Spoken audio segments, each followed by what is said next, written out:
Assalamu alaikum, bonjour à toutes et à tous et bienvenue pour une nouvelle vidéo dédiée à la vie au Maroc.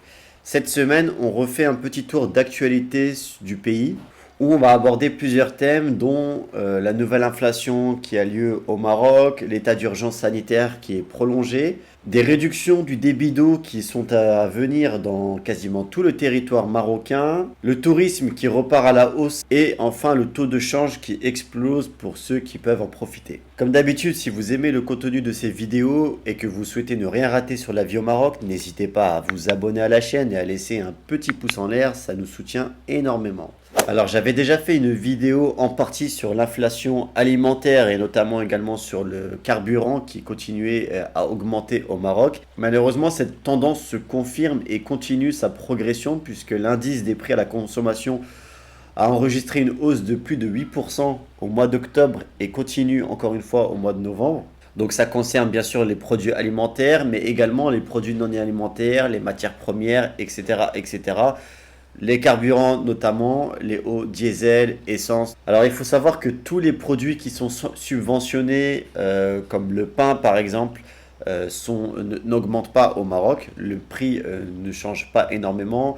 Les prix du bétail, de la viande aussi n'augmentent pas. Mais pour tout le reste, malheureusement, tout ce qui concerne les huiles, les légumes, les fruits, lait, fromage, œufs, etc., etc., augmente. Alors dans l'article, ils disent que les viandes augmentent à 0,7%, mais dans les faits, personnellement, moi, je ne l'ai pas ressenti. J'ai l'impression que ça n'a pas augmenté. À l'inverse, tout ce qui est poisson et fruits de mer, les prix ont diminué de 2%, donc c'est toujours quelque chose de positif, notamment pour ceux qui aiment bien manger tout ce qui vient de la mer. Donc voilà, la vie reste toujours moins chère au Maroc qu'en Europe, mais malheureusement cette tendance tend à se rétrécir avec le temps puisque le pays connaît une forte inflation. Honnêtement, ça fait plus de 6 ans que je suis au Maroc et les prix ont explosé, tout coûte de plus en plus cher. Le logement, l'alimentation, les transports, donc voilà, il faut faire attention à ces dépenses. Et comme je vous le disais en introduction, l'état d'urgence sanitaire est prolongé jusqu'au 31 décembre 2022. Alors, à chaque fois que je parle de l'état d'urgence, on m'envoie souvent des messages pour me dire mais pourquoi, qu'est-ce qui se passe? Les gens ont assez peur, on se dit voilà, il faut test PCR ou quoi que ce soit. Ça n'a rien à voir avec tout ça.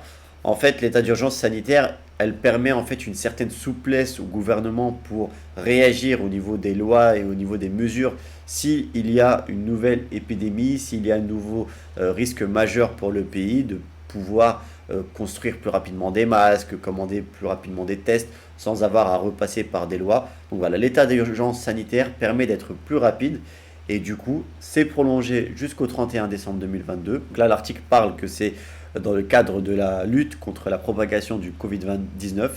Mais je vous rassure, au Maroc, on n'en parle quasiment plus. La médiatisation des rappels vaccinales ne sont quasiment plus en place. Moi, j'en entends plus parler, que ce soit à la radio ou même dans les articles des journaux. Donc voilà, pour le moment ici, c'est assez stable. Même la situation à l'hôpital, il n'y a pas d'alerte. Donc voilà, il faut le savoir que l'état d'urgence est prolongé, mais que au niveau de la vie au Maroc, cela n'impacte personne. Alors vous le savez peut-être pas, mais le Maroc subit sa sécheresse la plus violente depuis au moins 40 ans. Et du coup, dans ce cadre de limiter la dépense d'eau, les réductions de débit d'eau dans les robinets vont avoir lieu et ont même commencé un peu partout sur le territoire marocain. Là, l'article parle de Casablanca, mais là actuellement, je suis dans la région Souss Massa vers Agadir et il y a également des réductions du débit d'eau. Donc voilà, ça concerne un peu toutes les villes au Maroc. Il faut savoir que ce ne sont pas toutes les mêmes compagnies qui gèrent l'eau au niveau des villes au Maroc. Là, à Casablanca, c'est la Lidec. Au niveau de la région Souss, c'est la Ramsa. Et voilà, il y en a plusieurs dans le territoire marocain. Mais elles font face toutes à les mêmes difficultés pour assainir et pour surtout distribuer l'eau potable dans l'ensemble des foyers. Donc faites attention si vous êtes au Maroc en ce moment. Essayez toujours d'avoir un stock de bidons d'eau. Vous savez, de remplir des bidons d'eau avec l'eau du robinet quand vous avez de l'eau. Ça permet d'avoir de l'eau en réserve quand c'est coupé. Donc voilà, ça c'est un réflexe à avoir au Maroc qu'on n'en a pas forcément quand on vient de France ou d'ailleurs en Europe. Toujours avoir un stock de 4, 5, 6 bidons d'eau remplis de côté au cas où si l'eau est coupée.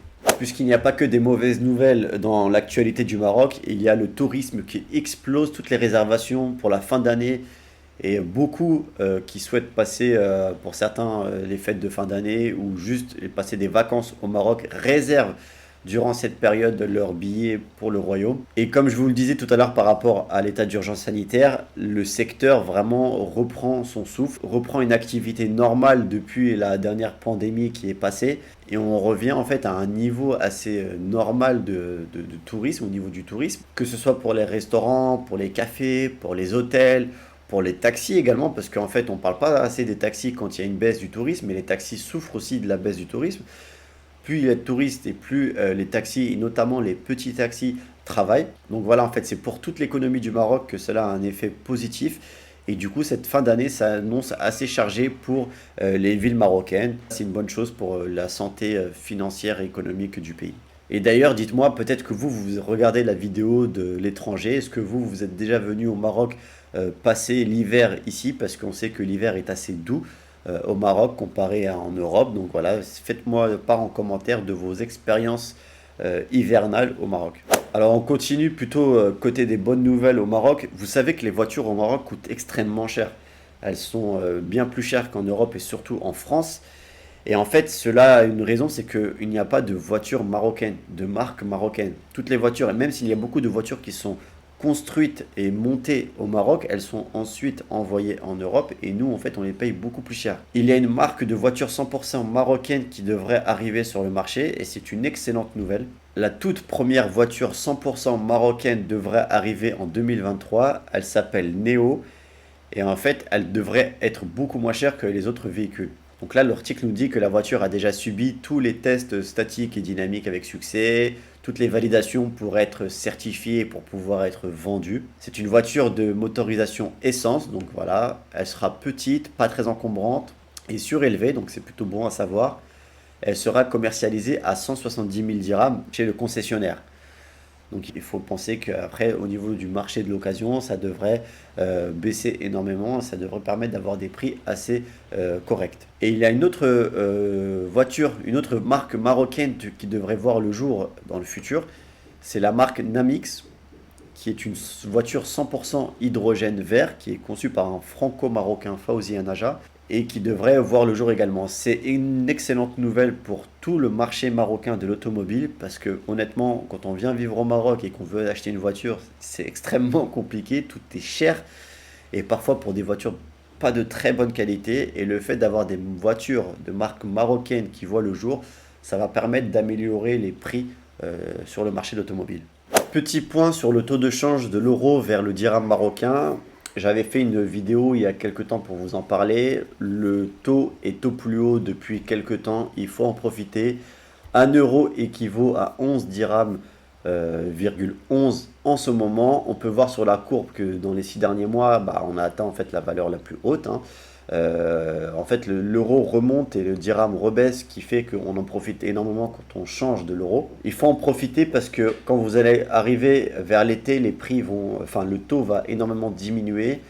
On voit que là, au niveau de l'été 2022, le taux était de 10,50 et là on parle des taux sur internet, donc en banque c'est encore plus bas. Donc vraiment profitez-en pour changer de l'euro vers le dirham. Si vous avez un compte marocain, n'hésitez pas à envoyer votre argent pour prévoir vos vacances ou alors pour prévoir votre installation. Et si vous voulez en savoir plus, j'avais fait une vidéo que je vais vous afficher où j'explique vraiment comment faire pour créer un compte, pour passer par les plateformes avec le moins de frais possible. Elle est vraiment pratique si vous n'avez jamais fait ça et si vous voulez optimiser vos envois pour avoir le plus de dirhams possible parce que notamment si vous envoyez beaucoup d'argent, vous pouvez perdre pas mal d'argent dans le transfert. Quant à moi, on arrive à la fin de cette vidéo d'actualité. J'espère qu'elle vous aura appris pas mal de choses et qu'elle vous sera bénéfique. N'hésitez pas à laisser un pouce en l'air pour soutenir cette vidéo. Moi, je vous dis à la semaine prochaine, Inch'Allah. Je vous laisse avec la vidéo sur comment envoyer ces euros vers le Maroc à moindre frais. Et je vous dis à la semaine prochaine, Inch'Allah. N'oubliez pas, prenez soin de vous, prenez soin des autres. Assalamu alaikum wa rahmatullah.